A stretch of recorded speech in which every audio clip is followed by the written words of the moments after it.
Hello friends, कैसे हैं आप सब। मैं आपका अपना साथी शिवशंकर मिश्रा लीगल दर्पण चैनल में स्वागत करता हूं। फ्रेंड्स, मैं आज बताने वाला हूं कि जब आपका ज़मीन किसी दूसरे व्यक्ति के द्वारा कब्जा कर लिया जाता है तो कब्जा करने के बाद उस संपत्ति को उनसे कैसे अपने कब्जे में उस वापस लें। जो कब्जा अभी किया हुआ है उससे कैसे संपत्ति को मुक्त कराएं, कैसे उस संपत्ति को पुनः अपने कब्जे में लें। तो इसी टॉपिक को आज मैं बताऊंगा।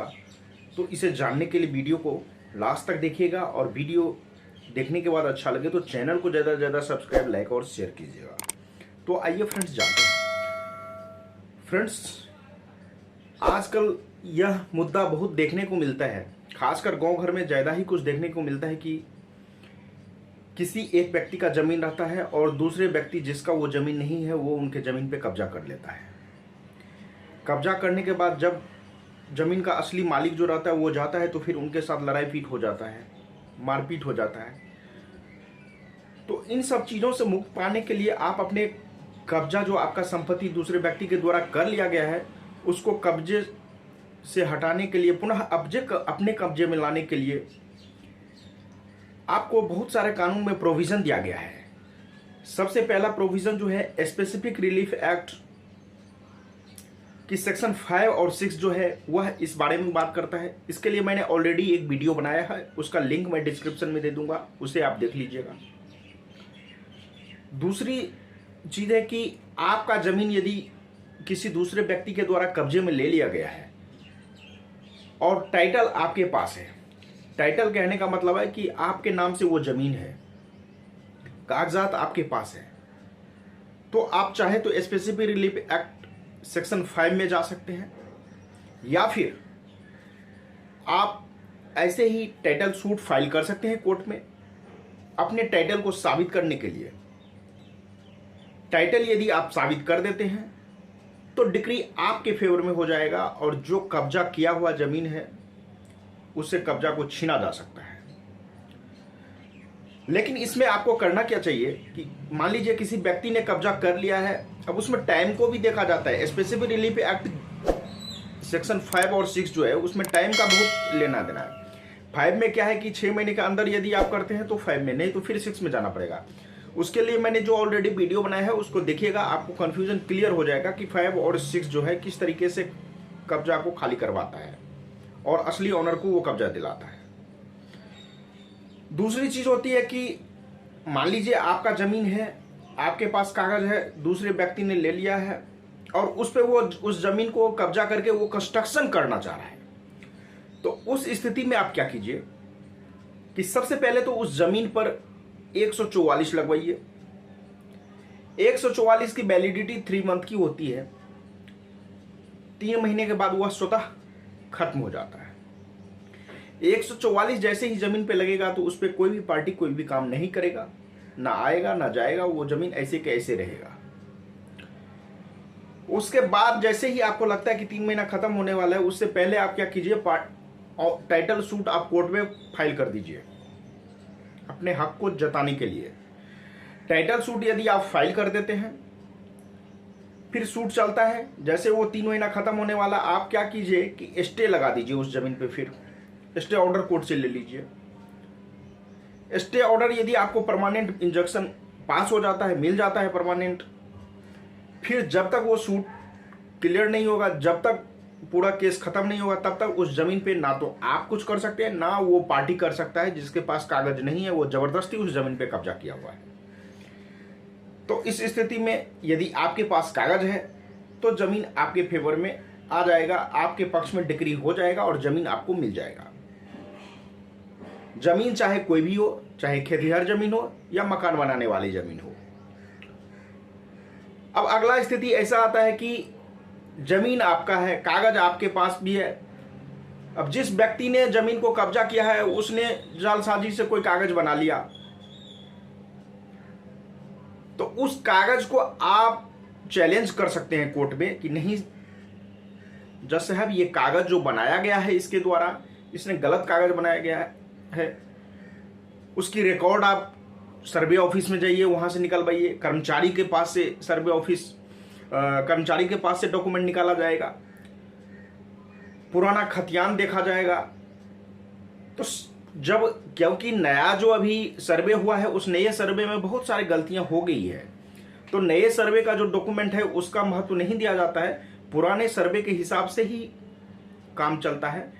पुराना जो खतियान है उस खतियान के हिसाब से ही काम होता है। तो पुराना खतियान निकालिए, उसमें देखिए कि खेसरा नंबर किसका है, इस खेसरे में जिसका नंबर जो है ये जमीन किसके नाम से था, नया में किसके नाम से है। यदि मिलता है तब तो सही है, यदि नहीं मिलता है तो पुराना खतियान को देखा जाएगा, उसमें जो होगा उसके रिकॉर्ड से चला जाएगा। पुराने खतियान में यदि आपका नाम है तो जमीन आपके फेवर में चला जाएगा। तो इन सब स्थितियों से निपटने के लिए ये सारे प्रोसेस आप फॉलो कर सकते हैं और अपने जमीन को पुनः वापस ले सकते हैं।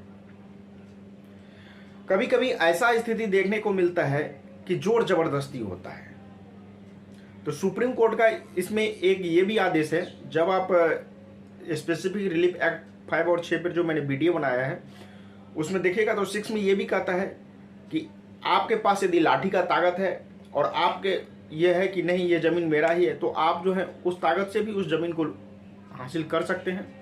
कोर्ट उस चीज़ को भी फेवर कर सकती है। इसके बारे में बहुत सारे जजमेंट भी हैं। अब आप पे डिपेंड करता है कि आप किस तरीके से अपने ज़मीन को पुनः कब्जे में ले सकते हैं। तो ज़मीनी विवाद क्योंकि गांव घर में खासकर बहुत देखने को मिलता है, बहुत सारे कमेंट आते हैं कि ज़मीन मेरा है और किसी और ने कब्जा कर लिया जोर ज़बरदस्ती करके, उस कब्जे से कैसे हटाएं, इस पे एक वीडियो बनाइए। तो ऑलरेडी मैंने बहुत सारे वीडियो बनाया था, लेकिन मैंने सोचा कि अब आपको एक अपडेट वीडियो जो है वो अपडेटेड वीडियो अभी मैं बना दूं, तो इसीलिए मैंने वीडियो बनाया है। तो आप लोग पुराने वीडियो को भी देखिए, उसका लिंक मैं डिस्क्रिप्शन में दूंगा, और इस वीडियो को भी देखिए, आपको सारी जानकारी क्लियर हो जाएगी कि यदि टाइटल आपके पास है, किसी और ने कब्जा कर लिया है, तो पहले 144 लगाइए। 144 से ये होगा कि 3 महीने तक आपको ज़मीन पे कोई भी व्यक्ति कोई काम नहीं करेगा। फिर उसके बाद आप टाइटल सूट फाइल कर दीजिए। टाइटल सूट फाइल करने के बाद आप स्टे लगा दीजिए ज़मीन पे, ताकि कोई भी व्यक्ति किसी प्रकार का कंस्ट्रक्शन नहीं कर सकता है उस ज़मीन पे। यदि खेतिहर ज़मीन है तो खेती नहीं कर सकता है, वो ऐसे का ऐसे पड़ा रहेगा, ना तो आप कर सकते हैं, ना ही जो व्यक्ति उस ज़मीन को कब्जा किया हुआ है वो व्यक्ति कर सकता है। तो ये सारे चीज़ें हो जाएगा तो वो उस ज़मीन पे स्टे लग जाएगा। स्टे लग जाएगा तो कोई भी व्यक्ति कोई काम नहीं करेगा जब तक कि केस का फैसला ना हो जाए, जब तक केस डिस्पोज ना हो जाए, ख़त्म ना हो जाए। अब डिक्री जिसके फेवर में होगा उसका वह ज़मीन होगा। यदि आपके पास रजिस्ट्री की पेपर है, आपके पास कागजात है, आपके नाम से टाइटल है, तो आपके फेवर में डिक्री जाएगा। डिक्री आपके फेवर में जाएगा तो आपके नाम ज़मीन होगा, वो ज़मीन खाली करा देगा कोर्ट। यदि आपके पास डिग्री नहीं है तो फिर जिसने कब्जा किया है उसके पास वो ज़मीन जाएगा, क्योंकि आपने तो टाइटल यदि आप साबित नहीं करेंगे तो फिर तो ज़मीन जाएगा उसके पास ही। तो इस तरीके से आप अपने ज़मीन को वापस ले सकते हैं। लेकिन मैं ये कहूँगा कि ज़मीनी विवाद में ज़मीन पे कोई भी क्लेम करने से पहले आप अपने पेपर को, डॉक्यूमेंट को सबसे पहले इकट्ठा कर लें।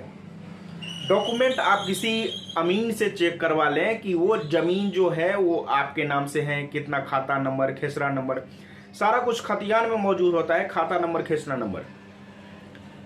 उसी से ज़मीन का पता चलता है कि इस खाता नंबर का, खेसरा नंबर का ज़मीन किसके नाम से है, कितना ज़मीन है, तो सारा कुछ उसमें क्लियर रहता है खतियान में।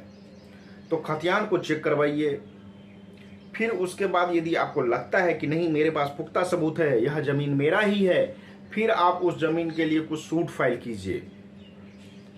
क्योंकि सिविल सूट है, सिविल सूट में एक्सपेंस बहुत होते हैं, बहुत दिनों तक केस चलता है, उसमें कोर्ट फीस देना होता है। तो ऐसा ना हो कि आप खर्च भी करें और फिर ज़मीन यदि आपका नहीं हो तो वो ज़मीन फिर आपके नाम से हो भी ना। तो इसीलिए जितने भी डॉक्यूमेंट्स हैं उस डॉक्यूमेंट को बारीकी से चेक कीजिए, बारीकी से डॉक्यूमेंट को देखिए कि वह डॉक्यूमेंट आपके नाम से हैं, ज़मीन का कागजात आपके नाम से है, पेपर आपके नाम से है या नहीं है। इन सब चीज़ों को चेक करके फिर उसके बाद आप टाइटल सूट फाइल कीजिए। टाइटल सूट फाइल करने के बाद यदि ज़मीन आपके नाम से होगा तो डिक्री आपके नाम से होगा, डिक्री आपके नाम से होगा तो कोर्ट खुद आके खाली करवाएगी ज़मीन को और फिर आपके कब्जे में पुनः उस ज़मीन को देगी। तो आज तक के लिए इतना ही, फिर मिलेंगे नेक्स्ट वीडियो में, तब तक के लिए धन्यवाद।